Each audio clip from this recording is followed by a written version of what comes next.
এই সরকার অ্যাক্টিভিটিস দেখছি, তারা তো মনে হচ্ছে এনজিওদের সরকার।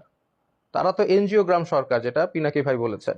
তো তারা তো এনজিও সরকার হয়ে গেছে, তারা তো জনগণের সরকার হতে পারে নাই। তারা তাদের এজেন্ডা বাস্তবায়নের জন্য সর্বোচ্চ চেষ্টা করছে, সর্বোচ্চ করছে, কিন্তু দেশের মানুষের সাফারিং বা আমাদের সাথে যে একদম মানে ওপেনলি চোখের সামনে বৈষম্য হচ্ছে, যে যতগুলো কমিটি করছে তাদের মধ্যে ইসলামপন্থীদেরকে নেওয়া হচ্ছে না।